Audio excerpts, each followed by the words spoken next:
எங்களுடைய ஈருலக வழிகாட்டி முஹம்மது ஸல்லல்லாஹு அலைஹி வஸல்லம் அவர்கள் மீதும் அவர்களுடைய பரிசுத்த மனைவிமார்கள், சஹாபாக்கள், தாபியீன்கள், தபா தாபியீன்கள், கியாமத்துடைய நாள் வரை வரக்கூடிய அனைத்து நல்லவர்கள் மீதும் உண்டாவதாக.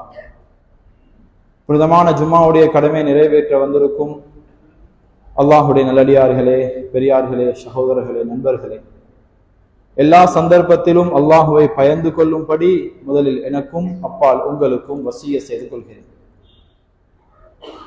அன்பான சகோதரர்களே, நண்பர்களே,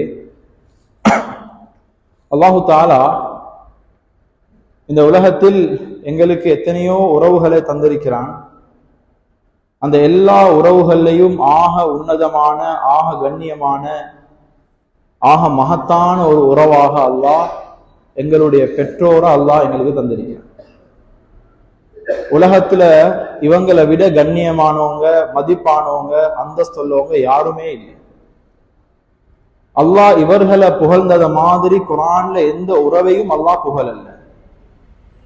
அந்த அளவுக்கு தலை சிறந்த ஒரு உறவுதான் எங்களுடைய பெற்றோர்கள். அல்லாஹ் குர்ஆன்ல இவர்களை பத்தி சொல்ற நேரம் ஆச்சரியமான முறையில ரெண்டு விதங்கள்ல சொல்றாங்க. ஒரு ஆயத்துல அல்லாஹு தாலா சொல்லும் போது وَقَضَى رَبُّكَ أَلَّا تَعْبُدُوا إِلَّا إِيَّاهُ وَبِالْوَالِدَيْنِ إِحْسَانًا. அல்லாஹ் ஒரு முடிவு எடுத்திருக்கிறார். அல்லாஹுடைய தீர்க்கமான முடிவு சட்டம் என்னண்டா, உலகத்துல அல்லாஹுவை தவிர வேற யாரையும் வணங்கலாம்.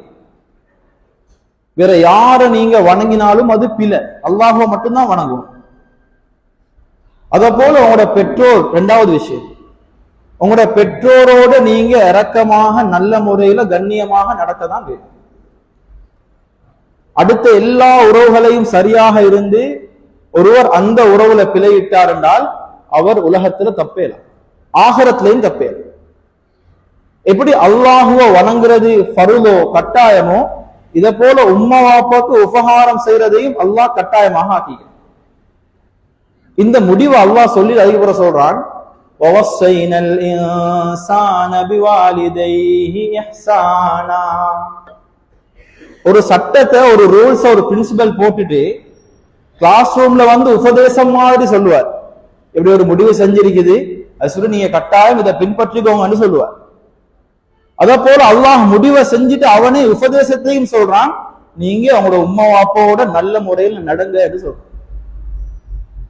அன்பான சகோதரர்களே, நண்பர்களே, அல்லாஹ் அந்த அளவுக்கு உறுதியாகவும் கட்டாயப்படுத்தியும் சொன்ன ஒரு விஷயம்தான் இந்த பெற்றோர்களோட கண்ணியமாக மகத்துவமாக நடக்கிறது. அல்லாஹ் எந்த அளவுக்குண்டா அவனோட பெற்றோரை இணைச்சிருக்கிறான்.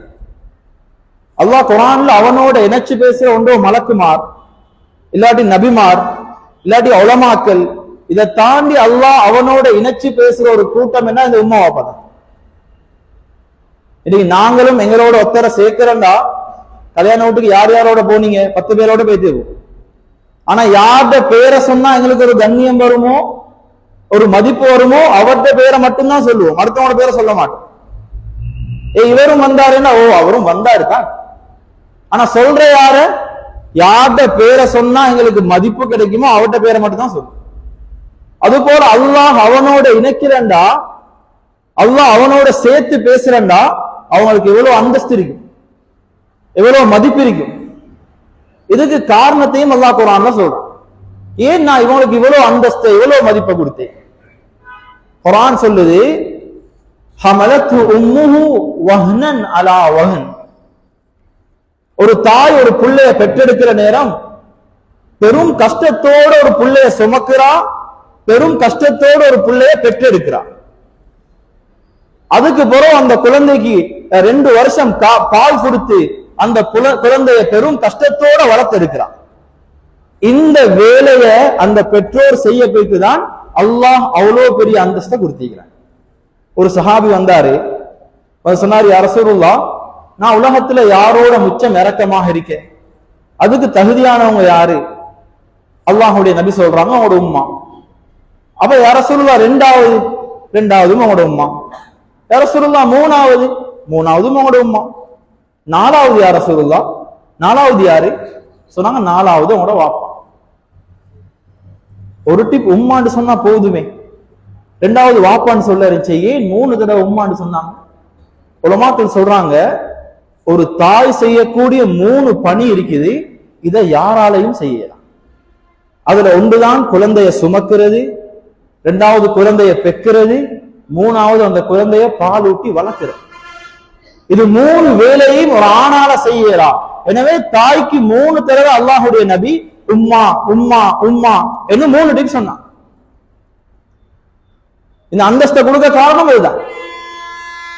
இப்ப அல்லாஹ் சொல்றார், இதுதான் முக்கியமான இடம், அனிஷ்குர்லி வலி வாலி தைய, நீ எனக்கு நன்றி செலுத்து, இதோட உன்னோட உம்மாக்கும் வாப்பாக்கும் நீ நன்றியோட நட. எங்களோட உம்மா வாப்பாக்கு நாங்க நன்றியோட நடக்கிறதுக்கு காரணம் தேவையில்லை, இந்த ஒரே ஒரு காரணம் மட்டும் போதும். என்ன காரணம்? 10 மாசம் சுமந்து கஷ்டத்தோட பெற்றெடுத்து எங்களுக்கு பாலூட்டி வளர்த்தாங்க என்ற ஒரு காரணம் மட்டும் போதும். அடுத்ததெல்லாம் அடுத்த சைடு, அதுக்கு புறம் உள்ள விஷயம். படிக்க வச்சாங்களா, ஊர் வாசல் தந்தாங்களா, வாகனம் கிடைச்சிச்சா, இதெல்லாம் 2வது விஷயம். 1வது விஷயம், அவங்கள மதிக்கிறதுக்கும் அவங்களுக்கு இரக்கம் காட்டுறதுக்கும் அவங்கள சங்கையாக்குறதுக்கும் ஒரே ஒரு காரணம், இந்த ஒரு விஷயம் மட்டும்தான். எனவே அல்லாஹ் சொன்னான், என்னையோட சேர்த்து நீங்க உங்களோட உம்மா வாப்பாக்கு அந்தஸ்து கொடுங்க, அவங்கள நன்றி செலுத்துங்க, அவங்களுக்கு கண்ணியம் கொடுங்கன்னு சொல்றோம். அன்பான சகோதரர்கள், நண்பர்களே, ஒரு மனிதர் அல்லாஹ் இவ்வளவு அந்தஸ்து கொடுத்து அந்த உம்மாவையும் வாப்பாவையும் கண்ணியப்படுத்தினா அல்லாஹ் அவருக்கு எவ்வளவு பெரிய அந்தஸ்துகளை கொடுக்கிறான். நபி ஸல்லல்லாஹு அலைஹி வஸல்லம் சொன்னாங்க, ஒரு நாள் நான் கனவுல கண்டேன், நான் சொர்க்கத்துல இருக்கிற மாதிரி. அங்க எனக்கு ஒரு குர்ஆன் ஓதக்கூடிய சத்தம் கேட்குது. நான் கேட்டேன், இது யாரு குர்ஆன் ஓதுற, இது யாருடைய சவுண்ட்? எனக்கு சொல்லப்பட்டது, ஹாரிசா பின் நுஅமான் அவர் ஓதக்கூடிய குர்ஆன் தான் உங்களுக்கு கேட்குது. சொர்க்கத்துல குர்ஆன் ஓதுற சத்தம். இதை கேட்டதோடு அல்லாஹ்வுடைய நபி சொன்னாங்க, ஃபதாலிகுமுல் பிர், கதாலிகுமுல் பிர், கதாலிகுமுல் பிர், உம்மா வாப்போட நல்ல நடந்தா இப்படிதான் கிடைக்கும் என்று சொன்னாங்க. உலகத்திலிருந்தே சொர்க்கத்துடைய அந்த பாக்கியம் கிடைக்கும். உலகத்திலிருந்தே சொர்க்கத்துல குர்ஆன் ஓதக்கூடிய சத்தம் கேட்கிறேன் என்று அல்லாஹ்வுடைய நபி சொல்ற அளவுக்கு அந்தஸ்து. உலகத்துல செஞ்ச வேலை என்ன? உம்மா வாப்பாவோட நல்ல முறையில் நடந்திருக்கிறார். அன்பான சகோதரர்களே, நண்பர்களே, எங்களோட வாழ்க்கையில நிறைய விஷயங்கள் எங்களுக்கு தேவை. உடல் ஆரோக்கியம் வேணும், நல்ல சொத்து செல்வம் வேணும், நிம்மதியான சந்தோஷமான வாழ்க்கை வேணும், நோய் இல்லாத வாழ்க்கை வேணும், கட்டுப்படுற பிள்ளைகள் வேணும், சாலிஹான மனைவி வேணும், எல்லாம் வேணும். இது எல்லாத்தையும் அல்லாஹ் வச்சிருக்கிறான். அந்த தாயோடையும் தந்தையோடையும் உபகாரமாக நடக்கிறது. அல்லாஹ்வுடைய நபி ஸல்லல்லாஹு அலைஹி வஸல்லம் அவங்களோட காலம் உவைசுல் கர்னி என்ற ஒருத்தர் இருந்தார். இவர் நபி அவங்களுக்கு செய்தி அனுப்பினார், அல்லாஹ்வுடைய ரசூலே, எனக்கு மதீனாக்கு வந்து உங்களே பார்க்கும், நானும் சஹாபியாக மாறும். ஆனா எனக்குள்ள பிரச்சனை என்னண்டா, என் உம்மா என்னையோட இருக்கிறான், உம்மாவை பார்க்க வேண்டிய ஒரு தேவை எனக்கு இருக்கு. என்ன உம்மாவை விட்டுட்டு நான் உங்களையே பார்க்க வந்து சஹாபியாக மாறவான்னு கேட்டான். அல்லாஹ்வுடைய நபி செய்தி அனுப்புறாங்க, என்னைய பார்க்கிறத விட சஹாபியாக ஆகிறத விட உங்களோட தாய் கிட்ட இருந்து தாய்க்கு ஹிதுமத் செய்யுங்க, உம்மாவை பார்த்துக்கோ. உலகத்துல சஹாபியை விட பெரிய அந்தஸ்து ஒன்று இல்லை. அல்லாஹ் உலகத்துல வச்சே சொல்றான், இந்த சஹாபாக்களை நான் பொருந்தி கொண்டேன், இவங்க சொர்க்கவாதிகள், இவங்க ஆகப்பெரிய அந்தஸ்துல உள்ளவங்க அல்லாஹ் குர்ஆன்ல சொல்லிட்டான். இவங்களுக்கு இவ்வளவு பெரிய அந்தஸ்தாவை இழக்க போறார் உம்மாவுடைய ஹிதுமத்துக்காக. நபி அவங்க சொன்னாங்க, இல்ல நீங்க வர தேவை, நீங்க உங்க உம்மாவை பார்த்துக்கோ. பொறவு சஹாபாக்கள் 2 முக்கியமான சஹாபாக்கள், ஹஜ்ரத் உமர், அலி இப்னு அபி தாலிப், 2 பேர்ட்டையும் சொன்னாங்க, உங்களோட வாழ்க்கையில அந்த உவைசுல் கர்னியை நீங்க சந்திச்சா நீங்க 2 பேரும் உங்களுக்காக துஆ செய்யும்படி சொல்லுங்க. 2 முக்கியமான சஹாபாக்களுக்கு சொல்றாங்க, சஹாபி இல்லாத ஒருத்தட்ட போயிட்டு துஆ செஞ்சுக்கோங்க, அவங்கள்ட்ட துஆவை கேட்டுக்கோங்க என்றான். அல்லாஹ்வுடைய நபி சொன்னாங்க, அவர் பெரும் ஒரு நோயாளியாக இருந்தார், குஷ்ட நோயால பாதிக்கப்பட்டிருந்தார், குஷ்ட நோய்க்கு மருந்து செய்யறதுக்கு இயலாது. அந்த தாய்க்கு செஞ்ச பணிவிட தாயோட கண்ணியமாக நடந்தது. இன்றைக்கு அந்த நோய் குறைஞ்சி ஒரு coins உடைய அளவுக்கு அந்த நோய் குறைஞ்சிருக்குது. அந்த நோய் அவருக்கு முழுமையாக இல்லாம போயிட்டு அந்த ஒரு அடையாளம் மட்டும்தான் அவர்கிட்ட இருக்குது என்றதை அல்லாஹுடைய நபி அந்த 2 சஹாபாக்களுக்கும் சொல்லி கொடுத்தான்.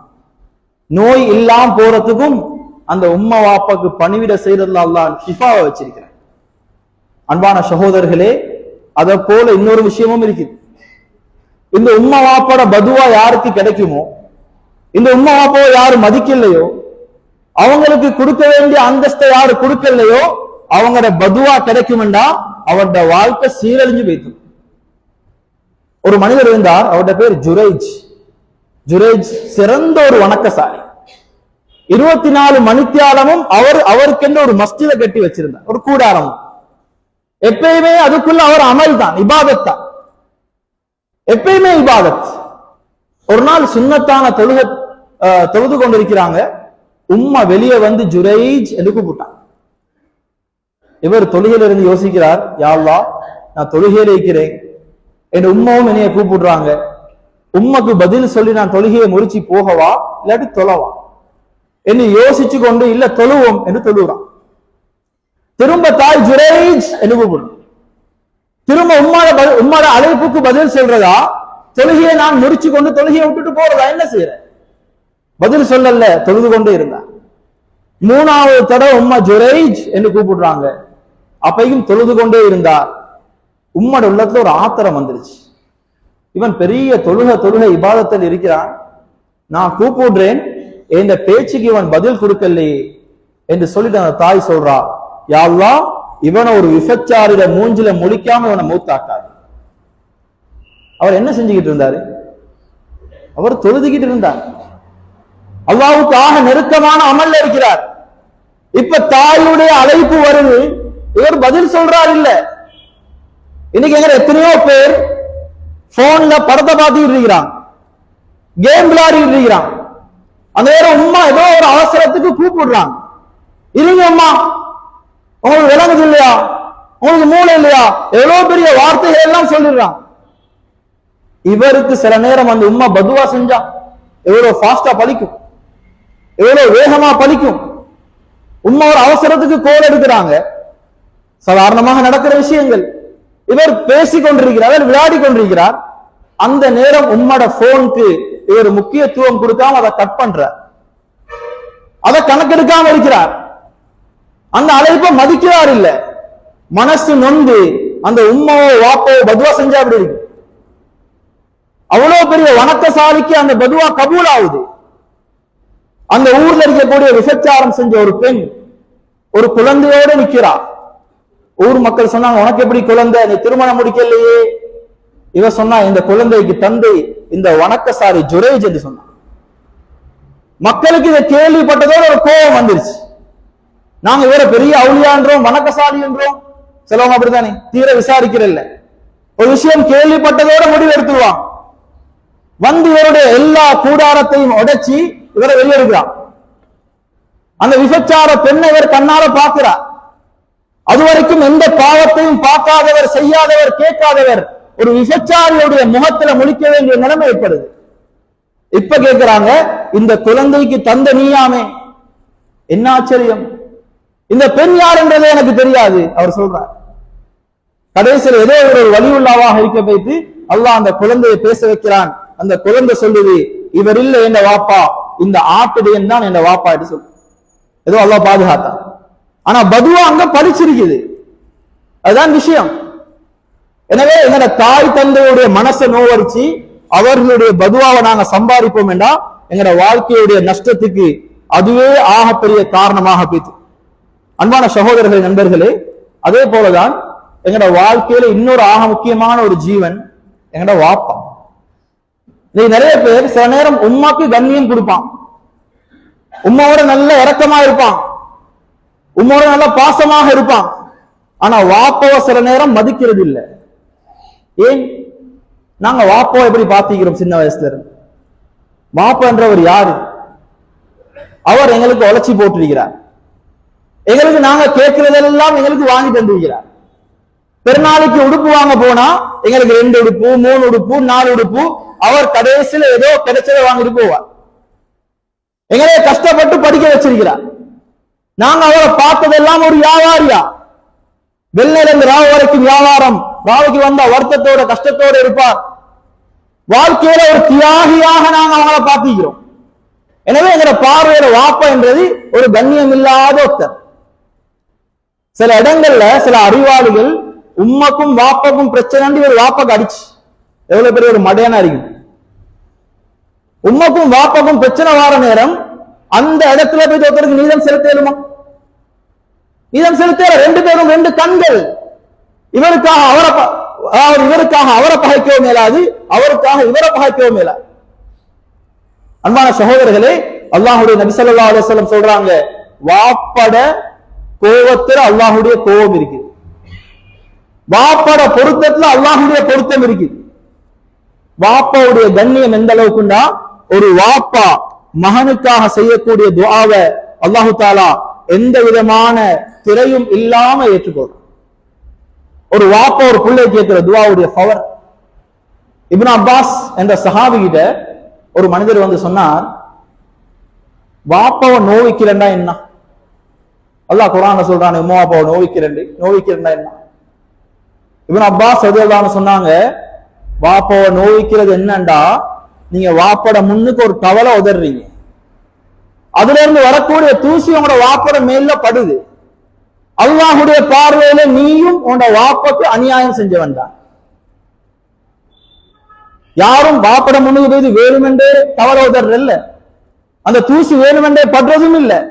அந்த விஷயத்துக்கு அந்த அளவுக்கு பயங்கரம் என்றா ஒவ்வொருத்தரும் வாப்பாக்கு சொல்ற வார்த்தைகள், வாப்பாவுக்கு கொடுக்கிற அந்தஸ்து, வாப்பாக்கு வச்சிருக்கிற மதிப்பு. அன்பான சகோதரர்களே, நண்பர்களே, எங்கட சொர்க்கமாக அல்லாஹு தாலா எங்கட வாப்பாவையும் எங்கட உம்மாவையும் தான் வச்சிருக்கிறார். அந்த ரெண்டு பேருமே எங்களுக்கு கண்ணியமானவங்க தான். ரெண்டு பேருமே எங்க வாழ்க்கையில ஆக முக்கியமான ரெண்டு பேர் தான்.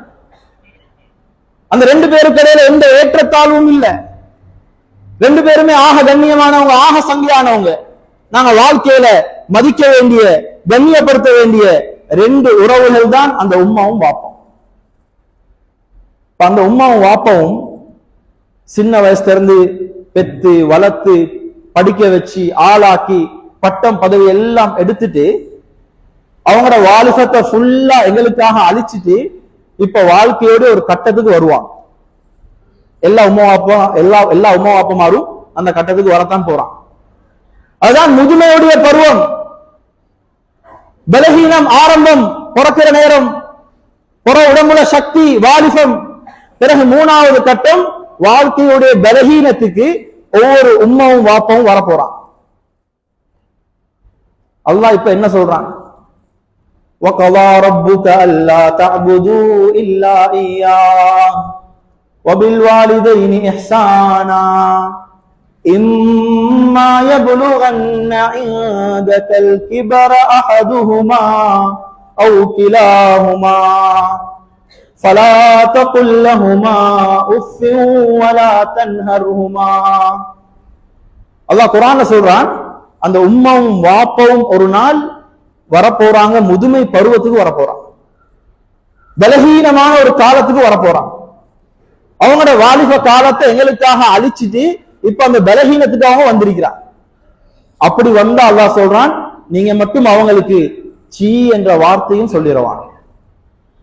அந்த பருவம் இருக்குது, அது ஒரு சின்ன புள்ள பருவமா. அது எங்களுக்கு விருப்பமில்லாத செயல்கள் அவங்க மூலியமாக நடக்கலாம். எங்க உள்ளத்துக்கு ஏற்றுக்கொள்ள இயலாத சில விஷயங்கள் அவங்க பேசலாம், அவங்கள்ட்ட இருந்து நடக்கலாம். இப்ப நாங்க எப்படி நடக்கணும்? ஃபலா தகுல் லஹுமா உஃப் என்ற வார்த்தையை கூட சொல்லிடாது. அவங்களோட செயல் அருவருப்பாக இருந்தா, அவங்க பேசுற பேச்சு ஒரு ஒரு புத்திசாலியான பேச்சாக இல்லாட்டி நீங்க அவங்களோட வெறுப்பை வெளிப்படுத்திடுவாங்க. சின்ன வயசுல நாங்க செய்யக்கூடிய எல்லா சேட்டைகளும் எங்கட உம்மாக்கும் வாப்பாக்கும் சந்தோஷம் அளிச்சிச்சு. சில நேரம் வாப்பமார் சொல்லுவாங்க, என்ன சின்னவன் எனக்கு அடிக்கிறான், என்ன முடிய பிடிச்சு இழுக்கிறான், என்ன மேல பாயிறான், அப்படி செய்யறான் என்று சின்ன வயசுல நாங்க செஞ்ச சேட்டைகளை அவங்க சந்தோஷமாக ஏற்றுக்கொள்றான். இன்னைக்கு எங்களுக்கு ஏன் ஏலாம இருக்குது? இந்த வயசுல அவங்க செய்யக்கூடிய அந்த செயல்களை தாங்கலாம். எங்களுக்கு ஏன் தாங்கலாம்? எங்களுக்கு ஏன் கோபம் வருது? நாங்க மனசு நோகிற மாதிரி பேசுறோம். குர்ஆன் சொல்லுது, அதாவது உஃப் என்ற வார்த்தை அது வார்த்தையால சொல்லி முடிக்கலாம். உதாரணமா இவர் ஆட்களோட பேசிக்கிட்டு இருக்கிறார், உம்மட கோல் வருது, என்ன இந்த நேரம் கோல் எடுக்கிறான், இப்ப ஏன் வரணும், இப்ப ஏன் கூப்பிடுறான் என்று வரக்கூடிய அந்த வெறுப்பு இருக்குது. அந்த வெறுப்பை கூட கண்ணுக்கு முன்னுக்கு விளங்கப்படுத்தாதீங்க என்றான், சொல்லாதீங்க என்றான். இன்னைக்கு எத்தனையோ பேர் அவங்களோட உம்மாக்கும் வாப்பாக்கும் அவங்களோட உம்மாவையும் வாப்பாவையும் இழுத்து ஏசி முடிஞ்சு. இந்த வயசுல அவங்களுக்கு இது தேவையா, ஏன் இப்படி நடக்கிறீங்க என்றதெல்லாம் எத்தனையோ பேர்ட முன்னால அவங்க சொல்லி முடிஞ்சு. அல்லாஹ் குர்ஆன்ல சொல்றான், அவங்களை நீங்க எப்படி நடக்கணும் என்றா வகுல் லஹுமா கௌலன் கரீமா, அவங்களோட பேசுற நேரம் நீங்க சங்கையாக இரக்கமாக பேசுங்க. வாப்போட எந்த அளவுக்கு இரக்கமா பேசலுமோ, உம்மாவோட எந்த அளவுக்கு இரக்கமா பேசலுமோ அந்த அளவுக்கு இரக்கமா பேசு. சில நேரம் மனைவிய கூப்பிடுறதுக்கு செல்ல பேர் இருக்கு, மனைவி இரக்கமாக பாசமாக பேசுவார். புள்ளையில கொஞ்சத்துக்கு இரக்கமான பேர் இருக்கும், இரக்கமான ஒரு ஸ்டைல் இருக்கும். ஆனா உம்மாக்கும் வாப்பாக்கும் பேசுற முறை இவர் மூஞ்சில பாஞ்சி பேசுறத தவிர வேற ஒன்றுமே இல்லை. அந்த வீட்டுல இவர்கிட்ட புள்ள வளருது, அந்த புள்ள பார்க்குது ஏண்ட வாப்பா அப்பாவ உம்மம்மாவ பாப்மாவ எப்படி மதிக்கிறார், அவருக்கு எவ்வளவு கேவலமா இருக்கும். ஏன் பேர பிள்ளைக்கு முன்னுக்கு இவன் எனக்கு எப்படி பேசுறான், என்ன எப்படி நடக்கிறான். நாங்க சும்மா சும்மா ஆட்கள்கிட்ட எவ்வளவு கண்ணியம் எதிர்பார்க்கிறோம். எங்களோட மாணவர்கிட்ட, எங்கள்கிட்ட வேலை செய்யறவங்கள்ட்ட, எங்களை விட வயசுல குறைஞ்சவங்கள்ட்ட எவ்வளவு ரெஸ்பெக்ட் எதிர்பார்க்கிறோம். நாங்க அவர்கிட்ட உள்ளத்துல எவ்வளவு மதிப்பு எதிர்பார்ப்பு இருக்கும். இந்த பேர பிள்ளைக்கு முன்னுக்கு என்னோட எப்படி நடக்கிறார் இவரு, எவ்வளவு மனசு வந்து போவான். நாளைக்கும் அந்த புள்ள அவருடைய உள்ளத்துல வாப்போ பத்தின இந்த எண்ணம் தான் இருக்கும். வாப்ப நல்லா மதிச்சு வாப்போட பேசுறாரு, நல்லா மதிச்சு நடக்கிறாருண்டா இவர்கிட்ட உள்ளத்திலையும் சும்மாவே உருவாகும், நானும் ஏண்ட வாப்போ இப்படிதான் பார்த்துக்கொள்ளும், ஏண்ட வாப்போட நான் இப்படிதான் பேசணும், நான் அவருக்கு இப்படிதான் கண்ணியம் கொடுக்கணும் என்றது அவருடைய உள்ளத்துல சும்மாவே வந்துடும். அப்படி இல்லைண்டா அவருடைய உள்ளத்துல வித்தியாசமான ஒரு எண்ணம் தான் உருவாகும். வயசு போனா இவங்களை மதிக்க தேவையில்லைனா, இவங்க வயசு போகல, இவங்க எங்களுக்கு ஒரு பாரம் மாறியனா. ஏண்ட வாப்பா வயசு போனா நான் ஏசப்படாது, இவரை கொண்டு போயிட்டு சல்லியை கொடுத்து ஒரு ஒரு முதியோர் இல்லத்துல கொண்டு போயிட்டு போட்டுரும். அவர்தான் அவரும் யோசிப்பார். ஏன் இவர் மகனுக்கு காட்டுகிற முன்மாதிரி அப்படி. அல்லாஹ் சொல்றான், அந்த நேரம் நீங்க கண்ணியமாக பேசுங்க. அது மட்டுமல்ல, வக்ஃபில் லஹுமா ஜனாஹல் துல்லி மினர் ரஹ்மா, உங்களுக்கு எந்த அளவுக்கு அவங்களோட இரக்கம் காட்டிடுமோ அந்த அளவுக்கு நீங்க அவங்களோட இரக்கமாக நடந்துக்கும், அந்த அளவுக்கு இரக்கமாக நடந்துக்கும். ஹஜ்ரத் உமருடைய காலத்துல ஒரு மனுஷர் வந்தார், சொன்னாரு, அமீருல் முஃமினீன் அவர்களே, என்ன தாய் சரியான வயசு பைத்தா, தள்ளாடக்கூடிய ஒரு வயசுல இருக்கிறா, அவக்கு நடந்து போறதுக்கு இயலாது. எந்த அளவுக்கு அவக்கு கஷ்டம் என்றா, என்ன தாயுடைய சிறுநீருடைய தேவை, அந்த தேவைகளுக்கு கூட நான் தான் அவங்கள தூக்கி கொண்டு போவேன். அந்த அளவுக்கு பலகீனமான ஒரு நிலைமைக்கு அவ வந்துட்டான். நான் இந்த அமர செய்யறதால அல்லாஹ் என்னைய பொருந்தி கொள்வானா, என்ன தாய்க்கு உபகாரம் செஞ்சவனாக நான் மாறுவேனா, அந்த நன்மை எனக்கு கிடைக்குமா என்று கேட்கிற நேரம் உமர் ரலியல்லாஹு அன்ஹு சொன்னாங்க, ஒரு காலமும் அது நிகராகாது. அவருக்கு ஆச்சரியமாயிருச்சு, என் உமக்கு நான் இவ்வளவு பணிவிடை செய்கிறேன், ஒவ்வொருத்தர் தாயோட எவ்வளவு மோசமாக நடக்கிறாங்க, நான் இந்த வாழ்க்கையை என் உம்மக்காக அர்ப்பணிச்சிட்டேன், தாய்க்கு முன்னால ஒரு அடிமையை போல நான் இவ்வளவு நடக்கிறேன், எனக்கு ஏன் அந்தஸ்து இல்லை. சொன்னாங்க ஒரு வார்த்தை, இதே மாதிரி ஒரு காலம் சின்ன வயசுல அவங்களோட உம்மா உன்னையே பார்த்தா, நீ அப்படிதான் ஆரம்பத்துல இருந்தாய், ஆனா இப்ப நீ அதே மாதிரி உன் உம்மாவை பார்க்கிறாய், ரெண்டுமே செயல் சமன், ஆனா எண்ணங்கள் வித்தியாசம் என்று சொன்னான். என்ன எண்ணம் வித்தியாசம்? உன்ன தாய் உனக்காக ஒவ்வொரு வேலையும் செய்யற நேரம் என்ன புள்ள எப்ப வளரும், என்ன புள்ள எப்ப வளரும், என்ன புள்ளைக்காக நான் இதை செய்யறது என்று எந்த ஒரு கஷ்டமும் இல்லாம அவ செய்யறான், உள்ளத்துல எந்த ஒரு சலிப்பும் இல்லாம செய்யறான்.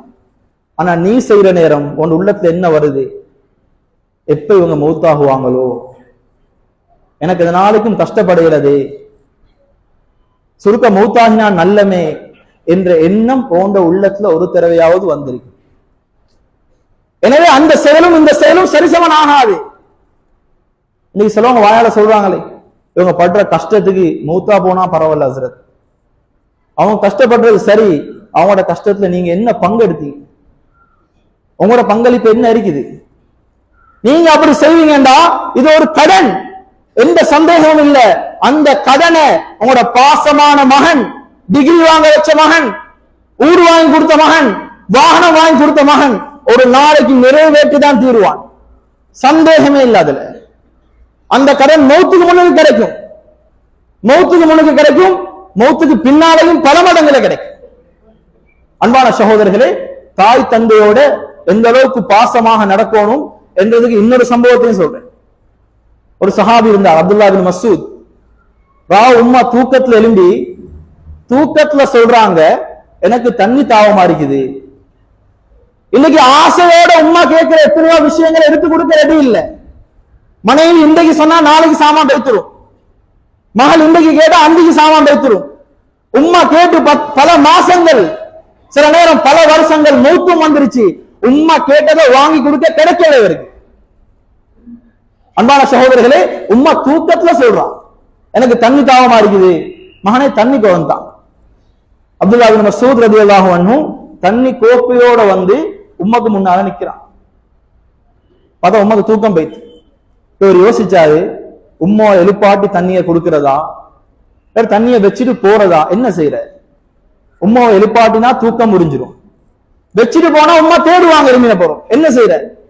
எனவே அந்த தண்ணி கோப்பையோட தாய்க்கு முன்னாலே இருக்கிறார், தாய்க்கு முன்னாலே இருக்கிறார். அரவர், ஒரு அவர், 2 அவர், 3 அவர் நேரங்கள் போய்கொண்டே இருக்குது.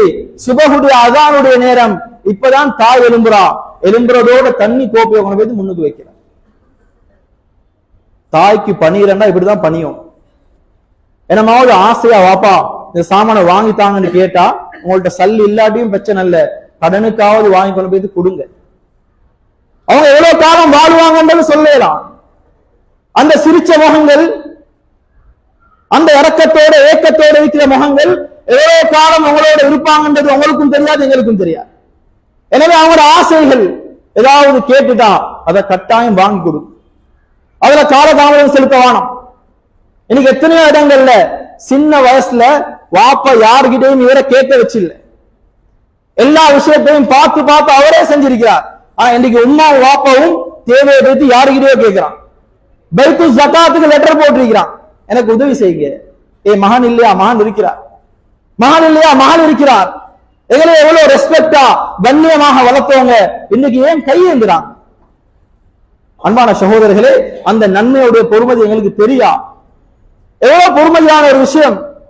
அவங்களுக்காக செய்யக்கூடிய ஒவ்வொன்றும் உலகத்திலேயும் அல்லாஹ் பல மடங்காக தருவான். நாளை மஹ்ஷருடைய மைதானத்துல, நாளை கியாமத்துடைய நாளையில அல்லாஹ் அதை விட பல மடங்கு எங்களுக்கு தரும்.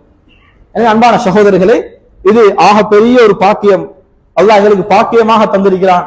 இந்த பெற்றோருடைய காலடியில தான் அல்லாஹு தாலா ஏண்டையும் உங்களுடையும் சொர்க்கத்தை வச்சிருக்கிறான். எந்த அளவுக்கு சொர்க்கத்தை கூட அல்லாஹ் சொல்றான், உம்மடையும் வாப்படையும் காலுக்கு கீழே சொர்க்கம் இருக்குது.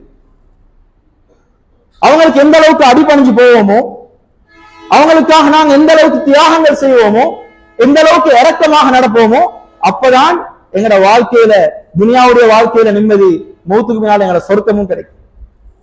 அதே போல அன்பான சகோதரர்களே, இன்னொரு ஆக முக்கியமான ஒரு விஷயம், இந்த குழந்தைகள், நாங்க பெத்த பிள்ளைகள் எங்களோட இரக்கமாக இருக்க நாங்க என்ன செய்வோம்?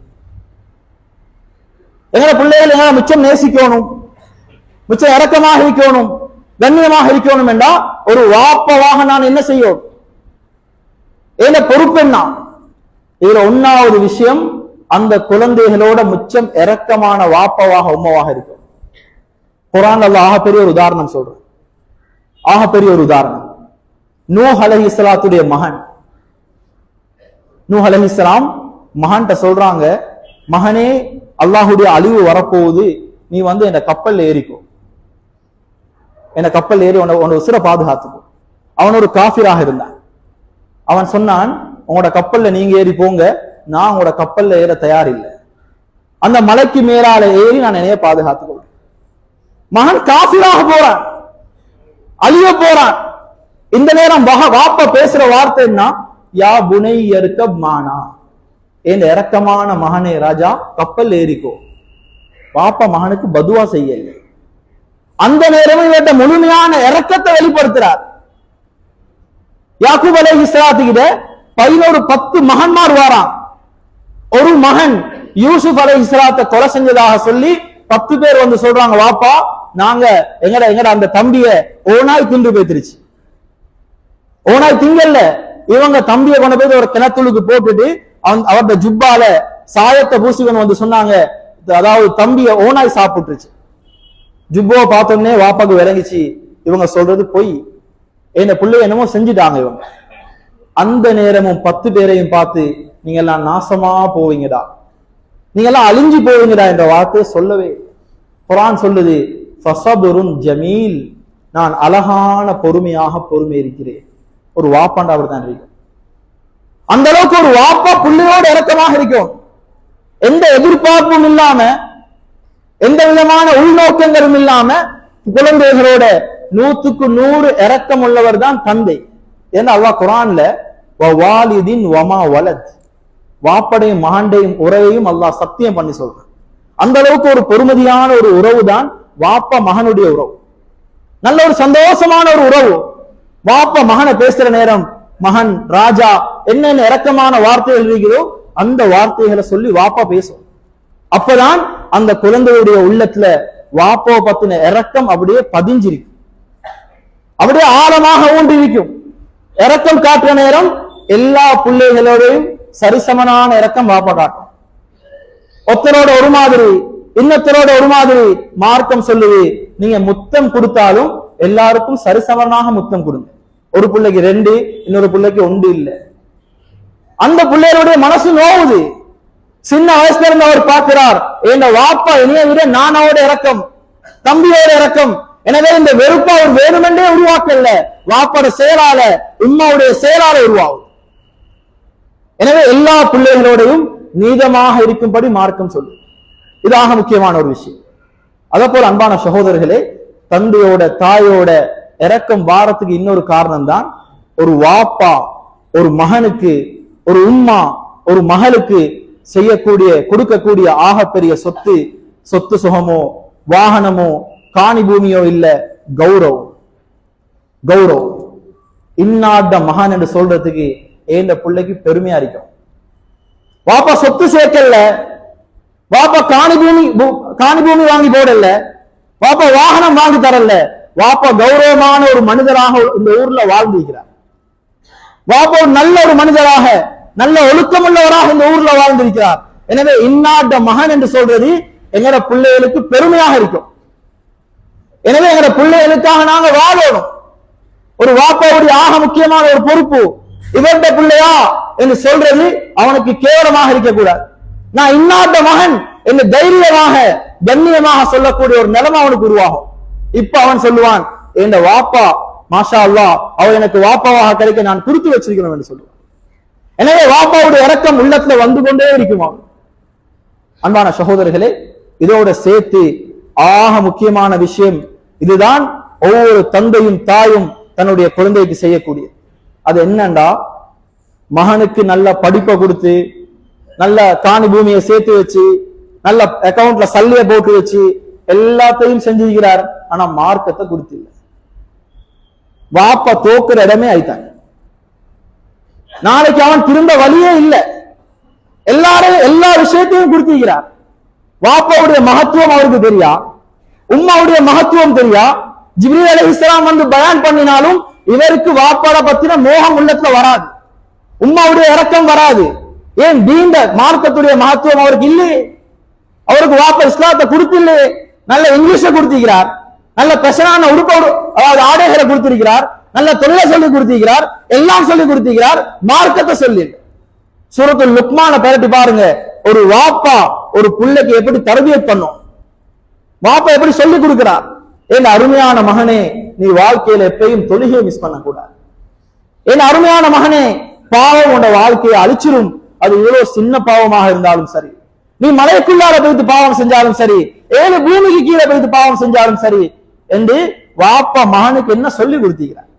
மகனே பெருமையா நடக்காதே, யாரையும் மதிக்காம உலகத்தில் இருக்காதே என்று வாப்பா சின்ன வயசுல சொல்லி கொடுத்த விஷயம். எனவே நிறைய பெற்றோர் இன்னைக்கு முதியோர் இல்லங்களுக்கு போறதுக்கு ஆக முக்கியமான ஒரு காரணம் மார்க்கத்தை கொடுக்கல, மார்க்கத்தை பிள்ளைகளுக்கு சொல்லல. இதுதான் ஆக பயங்கரமான விஷயம். எனவே அன்பான சகோதரர்களே, நண்பர்களே, எங்களோட குழந்தைகள் எங்களோட இரக்கமாக பாசமாக இருக்கிறதுக்கு இது ஆக முக்கியமான ஒரு விஷயம். உலகத்துல ஹதீஸுடைய கருத்துக்களை பார்க்கிற நேரம் அல்லாஹ் கொடுத்த பதவிகள்ல ஆக கண்ணியமான ஆக டேஞ்சரான ஒரு பதவிதான் வாப்பா என்ற பதவி. அடுத்த மகன் என்ற விஷயத்திலேயோ, மனைவி என்ற விஷயத்திலேயோ, கணவன் என்ற விஷயத்திலேயோ தரக்குறைச்சல் செஞ்சா அதனுடைய பாரதூரம் குறவு. ஆனா ஒருத்தர் வாப்பாவா தவறு செஞ்சா அவரு பெத்த பிள்ளைய அவரே நரகத்துக்கு அனுப்புவார். எங்கட பிள்ளைய பெத்தது நாங்க தான். இன்னைக்கு உம்மாய வாப்பாவை மதிக்கணும் என்று சொல்ற எங்களைய பெத்தவங்க அவங்க, எங்களைய பெத்தவங்க அவங்க. அதே போல வாப்பாவும் விளங்கணும், எங்களாலதான் எங்கட புள்ள வந்துச்சு. எனவே எங்கட பிள்ளைகளை நாங்க நரகத்துக்கு அனுப்பிடக்கூடாது. வாப்பாவோட அந்த புள்ள சரியாக நடக்காட்டி அந்த புள்ள நரகத்துக்கு தான் போகும். உம்மாவோட சரியாக நடக்காட்டி அந்த புள்ள நரகத்துக்கு தான் போகும். எனவே அந்த புள்ளைக்கு அந்த வழியில போகாம இருக்கக்கூடிய வழிய அந்த உம்மாவும் வாப்பாவும் தான் காட்டி கொடுக்கும். எனவே ஆக பயங்கரமான ஒரு இடம். அதுக்கு வாப்பாவுடைய வாழ்க்கை சீரான ஒரு வாழ்க்கையா இருக்கும். வாப்போட முன்மாதிரி சிறந்த முன்மாதிரியா இருக்கும். வாப்பா தொழுகையாளியா இருக்கணும். ஹராமான பாவனை வாப்பை இருக்க கூடாது, ஹராமான வியாபாரம் வாப்பா செய்யக்கூடாது. குழந்தைக்கு சிறந்த ஒரு முன்மாதிரியாக ஒவ்வொரு வாப்பாவும் இருக்கும். அன்பான சகோதரர்களே, அல்லாஹ் குர்ஆன்ல கடைசியாக அந்த ஆயத்தை முடிக்கிறான். ஒவ்வொருத்தரும் அவங்களோட பெற்றோர்களோட கண்ணியமாக இருந்து அவங்கள சங்கை செஞ்சு அவர்களுக்கு எல்லா உபகாரத்தையும் செஞ்சு ஒரு நாள் அவங்க மூத்தாகிற நேரம் அந்த உம்மக்கும் வாப்பாக்கும் துவா செய்யக்கூடிய குழந்தையாக அவர் இருக்கும். அல்லாஹ் துவாவையும் சொல்லிதாரான். ரப்பனா ரப்பிர்ஹம்ஹுமா கமா ரப்பயானி ஸகீரா. யா அல்லாஹ், சின்ன வயசுல எங்களோட உம்மா வாப்பா எங்களோட எவ்வளவு இரக்கமாக நடந்தாங்களோ அதை போல கபருக்குள்ளார அவர்களோட இரக்கமாக நடப்பாயாக என்று அல்லாஹ்வே துவாவையும் சொல்லிதார். எனவே எங்களோட பெற்றோர்கள் இன்னைக்கு உசுரோட இல்லாட்டி உள்ளத்துல ஆசை இருக்குது, என்ன உம்மாவோட என்ன வாப்பாவோட நான் சிறந்த முறையில நடக்கணும், அந்த நன்மை எனக்கு இப்ப இல்லையா, அவங்க மௌத்தாயிட்டாங்களே என்று யோசிக்க வேண்டிய அவசியம் இல்லை. அல்லாஹுடைய நபி சொன்னாங்க, உம்மா வாப்பா மௌத்தாகினாலும் சில காரியங்கள் இருக்குது, அதை நீங்க செய்வதன் மூலமாக அந்த நன்மை உங்களுக்கு இருக்கு. அதுல 1வது ஹதீஸுடைய கருத்து, அந்த உம்மாக்கும் வாப்பாக்கும் நாங்க இஸ்திக்ஃபார் செய்யறது, அவங்களுக்காக இஸ்திக்ஃபார் செய்யறது, அவங்களுக்காக துவா செய்யறது, அவங்களுடைய பேர்ல சதகாக்கள் செய்யறது. அதோட உம்மா மௌத்தாக இருந்தா உம்மட சாட்சி, அதாவது உம்மட தாத்தா, உம்மட தங்கச்சி இவங்களோட இரக்கமாக நடக்கிறது. வாப்பா மௌத்தாக இருந்தா சாச்சா பெரியப்பா இவங்களோட இரக்கமாக நடக்கிறது. இது வாப்பாவை கண்ணியப்படுத்தினதுக்கு சமம், வாப்பாவோட நல்ல முறையில நடக்கிறதுக்கு சமம். எந்த அளவுக்கு மார்க்கம் சொல்லுதுண்டா, வாப்பாட கூட்டாளி இருந்தாலும் பிரச்சனை இல்லை, அவரோடையும் இரக்கமாக சங்கையாக நடங்க, உங்களுக்கு அதே கூலி கிடைக்கும் என்று மார்க்கம் சொல்லுது. எனவே அன்பான சகோதரர்களே, மார்க்கம் எந்த அளவுக்கு இவங்களுக்கு அந்தஸ்தையும் கண்ணியத்தையும் அதாவது மகத்துவத்தையும் கொடுத்திருக்கிறது என்பது குர்ஆனுடைய ஹதீஸுடைய நிலைகள்ல பார்க்கும்போது எங்களுக்கு தெளிவாக விளங்குது. எனவே எங்களோட வாழ்க்கையில கிடைச்ச ஆக பெரிய ஒரு சொத்து எங்களோட தாயும் தந்தையும் நாங்க உசுரோடு இருக்கிற வரைக்கும் அல்லது அவர்கள் உசுரோடு இருக்கிற வரைக்கும் அவர்களுடைய துஆவுக்கு பாத்திரமானவர்களாக, அவர்களுடைய சந்தோஷத்துக்கு பாத்திரமானவர்களாக நாங்க மாறுவோம். அவங்க வஃபாத்தாக இருந்தா அவர்களுடைய விஷயத்துல எங்களுக்காக என்ன என்ன அமல்கள் செய்யலுமோ எல்லா அமல்களையும் செஞ்சு அல்லாஹுடைய பொருத்தத்தை அறிஞ்சு கொள்வோம். அல்லாஹு தாலா எங்களுடைய எல்லா விதமான பாவங்களையும் மன்னிப்பானாக. யா அல்லாஹ், எங்களுடைய பெற்றோர்களுடைய பாவத்தை மன்னிப்பாயாக, என்னுடைய உஸ்தாத்மார்களுடைய பாவத்தை மன்னிப்பாயாக, எங்களுடைய மனைவி மக்களுடைய பாவத்தை மன்னிப்பாயாக, பூரா முஸ்லிம்களுடைய பாவத்தை மன்னிப்பாயாக. ஆமீன் ஆமீன் யா ரப்பல் ஆலமீன். இன்னல் ஹம்துலில்லாஹ் நஹ்மதுஹு வ நஸ்தஈனுஹு வ நஸ்தக்ஃபிருஹு வ நு'மினு பிஹி வ நதவக்கலு அலைஹி வ நஊது பில்லாஹி மினஷ்